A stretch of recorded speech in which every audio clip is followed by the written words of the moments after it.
અને હવે સુરતની વાત કરીએ। સુરત જિલ્લા ભાજપ પ્રમુખ પદે ભરત રાઠોડની વરણી કરવામાં આવી છે। જી હા, એક બાદ એક તમામ જિલ્લાના ભારતીય જનતા પાર્ટી હાલ તો પ્રમુખોના નામનું એલાન કરી રહી છે। સુરત જિલ્લા ભાજપ પ્રમુખ પદે ભરત રાઠોડની વરણી થઈ છે।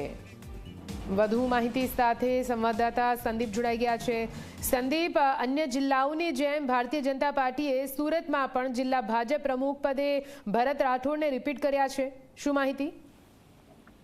જી બિલકુલ નિધિ, છેલ્લા ઘણા સમયથી સુરત જિલ્લા ભાજપ માટે અનેક નામોની અટકણ ચાલી રહી હતી।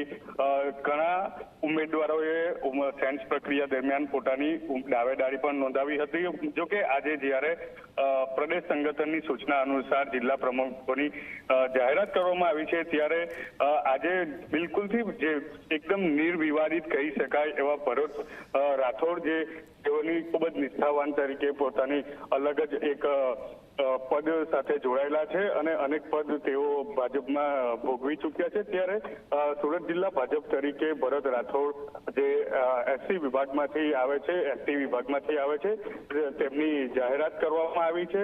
હળપતિ સમાજમાંથી આવતા આ ભરત રાઠોડ સંગઠનમાં અનેક હોદ્દાઓ ભોગવી ચૂક્યા છે। ત્યારે વધુ એક સુરત જિલ્લા ભાજપ તરીકેની તેમને જાહેરાત કરવામાં આવતા એસટી સમાજમાં પણ ખુશીનો માહોલ જોવા મળી રહ્યો છે।